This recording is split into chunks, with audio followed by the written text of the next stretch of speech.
The Tasmanian tiger, thought extinct since 1936, may not be gone after all. A reported sighting of a juvenile thylacine in a Gondwana rainforest near Melbourne has reignited hope. From out of nowhere, this animal just came and pounced and grabbed it around the neck. Something jumps out from the gloom and disappears. It could jump like a kangaroo, but it could walk like a dog. They were really interested in the blood. Yes, I've seen something like that too, but I didn't want to say anything about it. If confirmed, this discovery could reshape our understanding of extinction and inspire renewed efforts in wildlife conservation, challenging what we know about Australia's unique fauna. I think the thylacine is just an amazing animal in and of itself, but it played an absolutely critical role in the ecosystem in Tasmania. So in terms of why we might want to bring a species back, there are a lot of really good reasons why the thylacine should be top of everybody's list.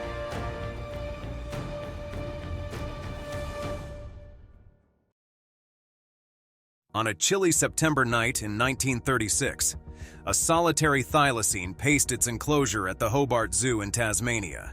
This striped, dog-like marsupial, known as Benjamin, was believed to be the last of its kind. As the temperature dropped, the zoo's night watchman failed to provide adequate shelter, leaving Benjamin exposed to the harsh elements. The following morning, the thylacine was found dead, marking what was long considered the extinction of an entire species. The circumstances surrounding Benjamin's final days were far from ideal. Neglected and isolated, the thylacine had spent years as a living exhibit, a reminder of a species already vanishing from the wild. The loss of this last known individual sent shockwaves through the scientific community and the public alike, cementing the thylacine's status as a cautionary tale of human-driven extinction. However, doubts about the official extinction date have persisted for decades. Numerous reported sightings and tantalizing pieces of evidence suggest that thylacines may have survived longer than previously thought. Grainy photographs, plaster casts of peculiar paw prints, and eyewitness accounts from credible sources have kept hope alive that this enigmatic creature might still roam the Tasmanian wilderness. There have been plenty of people over the years who claim to have spotted a Tasmanian tiger. Congratulations, everyone. We've done it. Over the years, various individuals, including experienced parks and wildlife officers and hikers, have reported encounters with animals matching the thylacine's distinctive features. These sightings, while intriguing, remain controversial. Skeptics argue that such reports are likely cases of mistaken identity, while believers see them as evidence that a small population may have persisted undetected. The impact of the thylacine's presumed extinction on conservation efforts has been profound. The loss of this unique predator served as a wake-up call, highlighting the vulnerability of Australia's native fauna to human activities. Conservation initiatives for other marsupials, such as the Tasmanian devil, have been bolstered by the desire to prevent another tragedy like the thylacine's disappearance. As technology advances, the search for surviving thylacines continues to evolve. Researchers and enthusiasts now employ a range of sophisticated tools, including automated camera traps, environmental DNA sampling, and drones, to explore remote areas and gather data. These methods have expanded search capabilities and offer new avenues for investigation, though conclusive evidence remains elusive. The ongoing debate surrounding the thylacine's status reflects the species' enduring hold on the public imagination. It's actually a marsupial. So are kangaroos and koala bears and wombats, possums, things like that. So this is more closely related to a kangaroo or a possum than it is to the wolf that it looks like in its anatomy and its shape. And yes. Whether extinct or hidden in the depths of Tasmania's wilderness, the thylacine represents a fascinating chapter in the natural history of Australia's unique marsupial fauna. Its story continues to inspire conservation efforts and scientific inquiry, reminding us of the delicate balance between human activity and the survival of extraordinary creatures.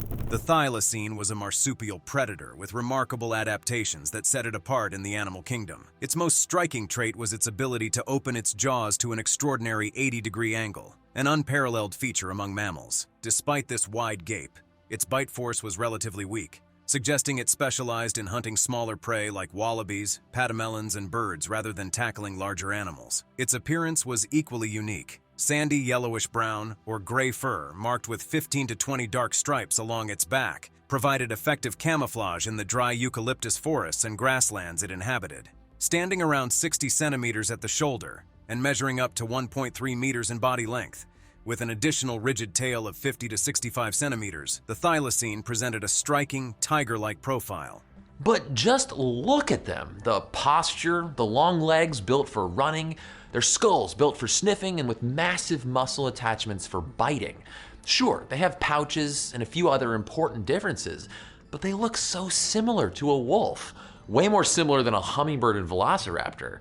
Although a marsupial, the thylacine's skull and jaw structure resembled those of canids, highlighting a remarkable case of convergent evolution. This similarity points to its evolution as a solitary ambush predator, akin to smaller canids like coyotes, rather than a pack-hunting apex predator. Its nocturnal and crepuscular behavior, coupled with sharp senses, allowed it to stalk and surprise its prey. Think of your own foot. We're plantigrade animals. So plantigrade animals put their whole foot flat on the ground. The ancient ancestors of the Tasmanian wolf were possums, like our neighborhood possums, and they're plantigrade animals like we are. They put their whole foot flat on the ground.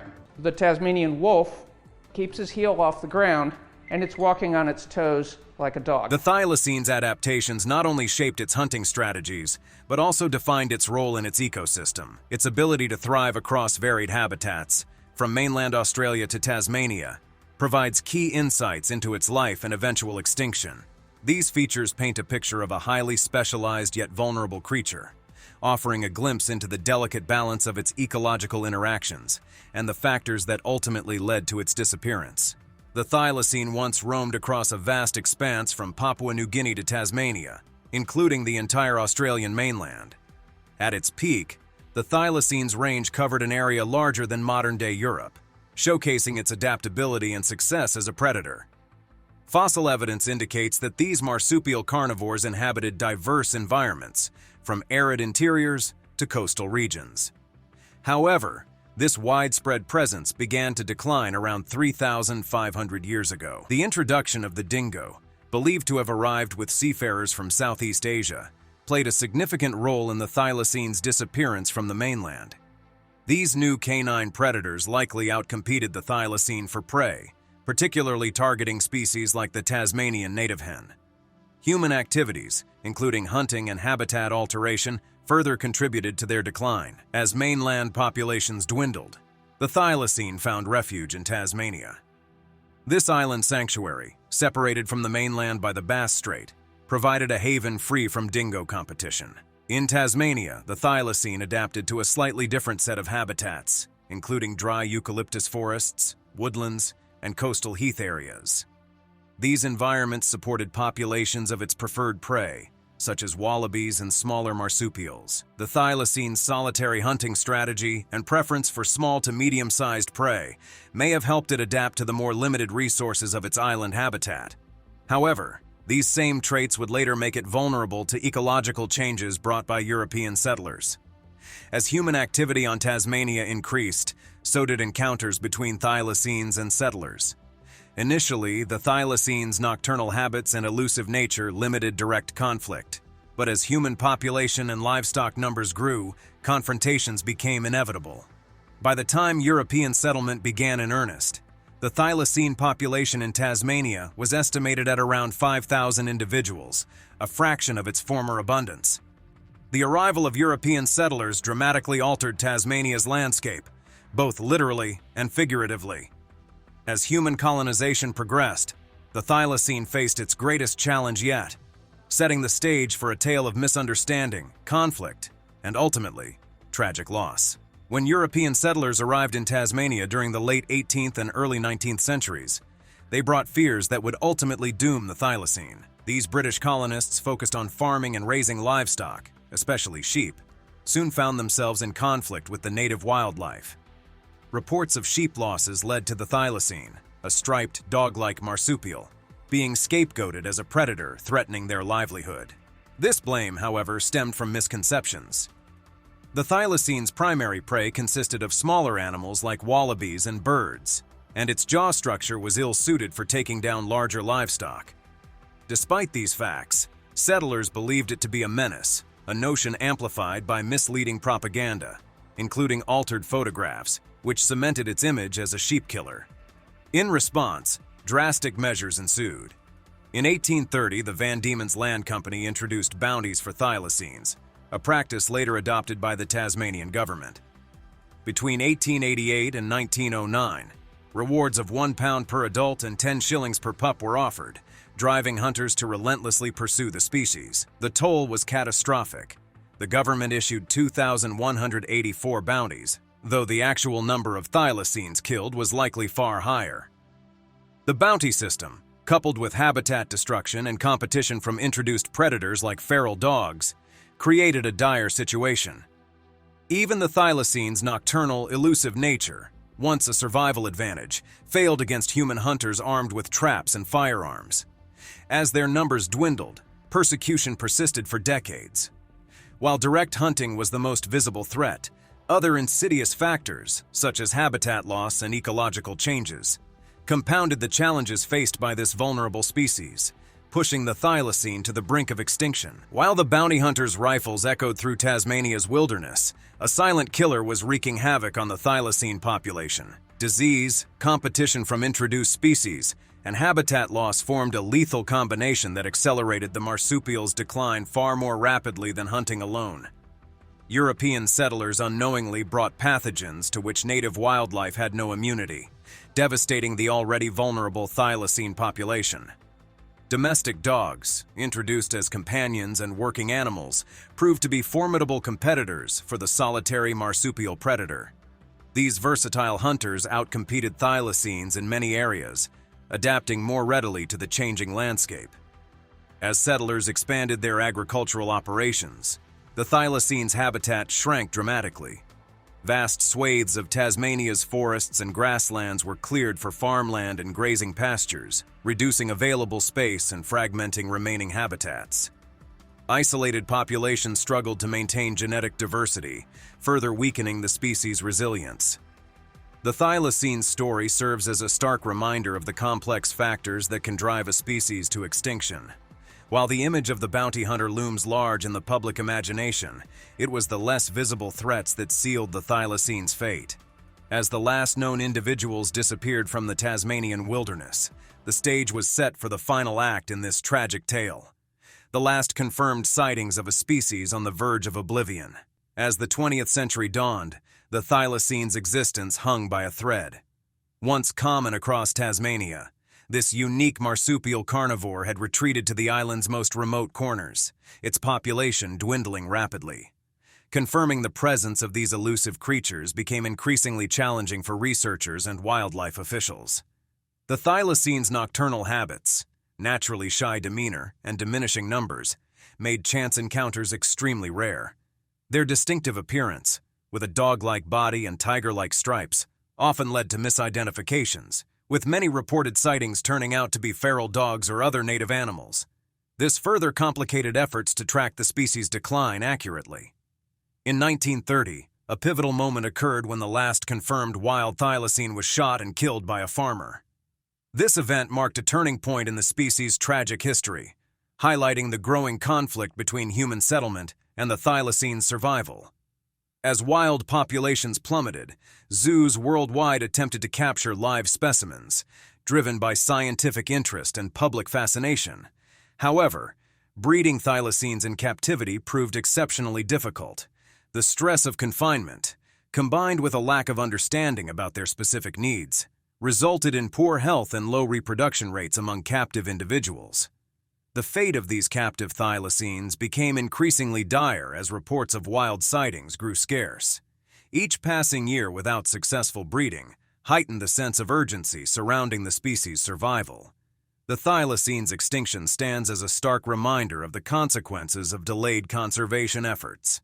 For decades, a small group of conservationists advocated for the protection of this unique marsupial, recognizing its dwindling numbers as early as 1901. However, their pleas faced significant resistance from farmers and livestock owners who viewed the thylacine as a threat to their livelihoods. Political indecision further complicated matters, as the Tasmanian government struggled to balance the demands of rural constituents with the urgent need for conservation. Years passed without meaningful action, pushing the thylacine closer to the brink of extinction. Despite recommendations for establishing protective reserves, logistical challenges and continued opposition hindered progress. The tragic irony of the thylacine's fate became apparent when official protection was finally granted, a mere 59 days before the last known individual died in captivity. This belated measure came far too late to implement effective conservation strategies or breeding programs. The species, already critically endangered, had no chance of recovery. The thylacine story serves as a powerful cautionary tale about the importance of timely action in wildlife conservation. For years after the last confirmed sighting, hope lingered that some individuals might have survived in remote areas. However, the International Union for Conservation of Nature, IUCN, officially declared the thylacine extinct in 1982, following more than 5 decades without a verified sighting. As we reflect on the thylacine's tragic end, we're left to grapple with the consequences of our delayed response to species decline. The extinction of this iconic marsupial raises critical questions about our approach to conservation and the urgent need for proactive measures to protect vulnerable species before it's too late. Reports of thylacine sightings have persisted long after the species declared extinction in 1936. From 1936 to 1998, the Tasmanian Department of Primary Industries documented 203 sightings in Western Australia alone. Many others were reported on mainland Australia, particularly in southern Victoria, far from the thylacine's last known habitat in Tasmania. These accounts have kept the possibility of the thylacine's survival alive in public and scientific discussions. The credibility of these sightings varies significantly. While some come from experienced bushmen and wildlife experts, others are likely mistaken identities or deliberate hoaxes. The thylacine's dog-like appearance often leads to confusion with other animals, especially in poor visibility. Despite this, the volume of reports continues to fuel speculation about the species' survival. This possibility has driven multiple scientific expeditions, employing tools like camera traps, environmental DNA sampling, and drones to search remote Tasmanian regions.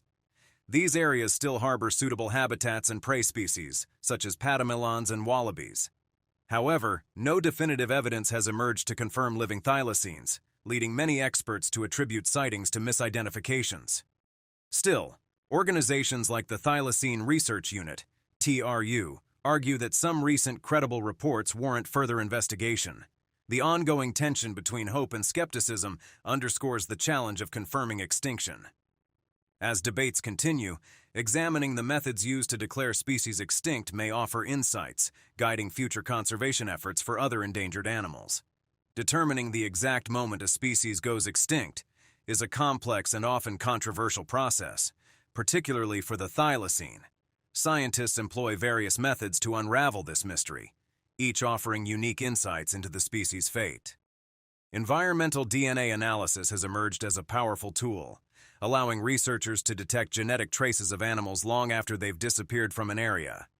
The meticulous compilation and analysis of sighting records, relying heavily on citizen science, helps refine extinction estimates for elusive species like the thylacine. Advancements in DNA sequencing technology have also revolutionized our understanding of extinct species. In the case of the thylacine, researchers have reconstructed about 99.9% of its genome, providing valuable insights into its evolutionary history and fueling discussions about potential de-extinction efforts. The scientific consensus on the thylacine's extinction date remains divided. While some experts acknowledge the possibility that a few individuals may have survived into the late 20th century, many researchers maintain that the species likely went extinct shortly after the death of the last captive individual in 1936. The latest research suggests that the thylacine may have disappeared from the Australian mainland between 3,200 and 3,600 years ago, persisting only in Tasmania until the 20th century. This revised timeline, based on a combination of genetic analysis, fossil evidence, and historical records, highlights the importance of considering multiple lines of evidence when estimating extinction dates. As we continue to refine our understanding of the thylacine's fate, the impact of its story on conservation efforts becomes increasingly apparent. The lessons learned from this iconic species' disappearance have shaped modern approaches to wildlife protection and extinction prevention. emphasizing the need for comprehensive and multidisciplinary research in conservation biology. The Thylacine's extinction became a powerful symbol of human-caused species loss, encapsulating the perfect storm of factors that can drive a species to oblivion. Habitat destruction, indiscriminate hunting, and the introduction of competing predators. The image of Benjamin, the last known thylacine dying alone in a zoo enclosure, represents humanity's failure to protect the natural world. The debate over responsibility for the thylacine's disappearance continues, with factors including European settlers' hunting practices, climate change, and competition from indigenous hunters. This complex interplay highlights the need for comprehensive conservation approaches that consider both human impacts and natural ecological processes. In response to the thylacine's extinction, Australia has implemented some of the world's most stringent endangered species protection laws. The Environment Protection and Biodiversity Conservation Act 1999 provides a legal framework for the conservation of threatened species and ecological communities, serving as a model for other countries grappling with biodiversity loss. The thylacine story has spurred efforts to protect other marsupial carnivores, particularly the Tasmanian devil. Facing threats from a contagious facial tumor disease, conservation programs for the Tasmanian devil emphasize early intervention and habitat protection, drawing on lessons learned from the thylacine's decline. The impact of the thylacine's extinction extends globally, becoming a rallying cry for conservationists worldwide. The establishment of National Threatened Species Day on September 7th, commemorating the date of the last known thylacine's death, serves as an annual reminder of the ongoing biodiversity crisis and the importance of conservation efforts. The thylacine's legacy has contributed to successful conservation of other endangered species, demonstrating the lasting impact of its cautionary tale. As we reflect on the thylacine's influence on conservation, modern scientific advances have raised the possibility of resurrecting this iconic species. The ethical and practical implications of de-extinction efforts present complex questions for conservationists and society at large. Scientists at Colossal Biosciences are making remarkable strides in their quest to bring back the extinct thylacine, or Tasmanian tiger. They have reconstructed 99.9% of its genome, with only 45 gaps remaining. These gaps are expected to be filled in the coming months through additional sequencing. The ambitious project involves using the fat-tailed dunnart, the thylacine's closest living relative, as a surrogate to achieve de-extinction. The process relies on advanced genetic engineering and cloning techniques. Colossal has already edited over 300 unique genetic changes into a dunnart cell, marking a significant milestone. However, transforming these edited cells into a living thylacine remains a complex and uncertain journey. Preserved thylacine tissues offer valuable insights into the species' unique traits, essential for creating animals capable of thriving in today's environment. If successful, reintroducing thylacines could reshape Tasmania's ecosystem. Advocates argue that these predators could restore balance, potentially benefiting species like the Tasmanian devil. Yet skeptics question the feasibility of reintroduction. Tasmania's landscape has changed significantly since the thylacine's extinction, with habitat loss and ecological shifts potentially limiting its success. Experts differ on the project's timeline.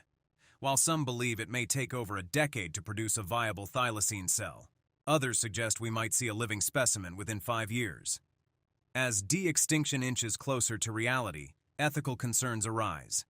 This endeavor raises profound questions about humanity's role in manipulating nature, the responsibilities tied to reversing extinction, and the potential ecological consequences of such interventions. While the scientific progress is exciting, the road ahead is filled with challenges and uncertainties. The potential resurrection of the thylacine sparks profound ethical questions, challenging humanity's responsibility to the natural world. At the heart of this debate lies a divide between those who see de-extinction as a groundbreaking opportunity and others who warn of its risks.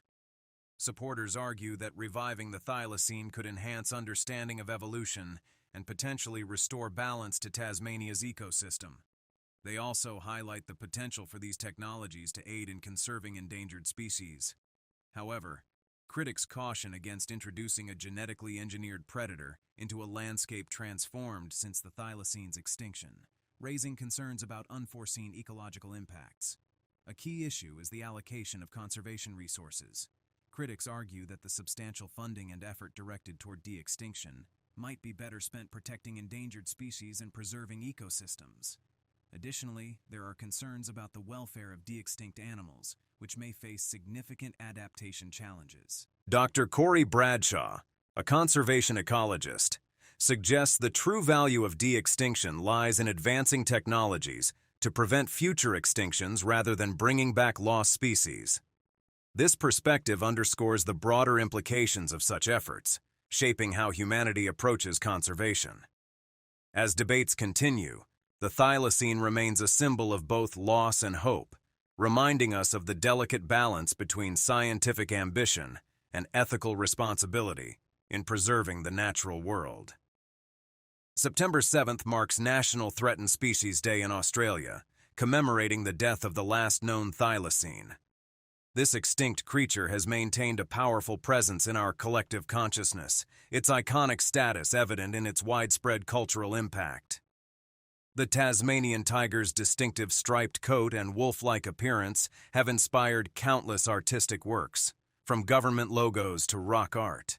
While popular media often portrays the thylacine as a ferocious predator, scientific research suggests it was a relatively shy, nocturnal hunter preferring smaller prey. This discrepancy highlights the tension between the thylacine's cultural image and its biological reality. In Tasmania, the creature plays a crucial role in shaping local identity and driving tourism, its image adorning official emblems and various merchandise. This commercialization has kept the thylacine's memory alive and fueled ongoing interest in its possible survival. The thylacine's extinction serves as a stark reminder of human impact on vulnerable species. Its legacy continues to inspire and inform current conservation strategies, particularly for other marsupial carnivores like the Tasmanian devil. In the realm of cryptozoology, the thylacine holds a special place, with reported sightings fueling speculation about its survival. Recent studies have analyzed over 1,200 reported sightings, indicating a continued fascination with the animal's existence. The thylacine's cultural impact remains strong, with recent social media phenomena and documentaries reigniting public interest. In 2021, a claim of photographic evidence of a thylacine family, though quickly debunked by experts, sparked widespread discussion and media coverage. This incident demonstrates the thylacine's enduring ability to capture public imagination and generate debate about extinction, conservation, and the possibility of rediscovery. As we look to the future of thylacine research and conservation, it's clear that the Tasmanian tiger's cultural legacy will continue to shape our understanding of extinction and our relationship with the natural world. The thylacine's extinction highlights humanity's impact on biodiversity through hunting and habitat destruction. Its memory endures, symbolizing hope for redemption, with de-extinction efforts and reported sightings keeping it in the spotlight.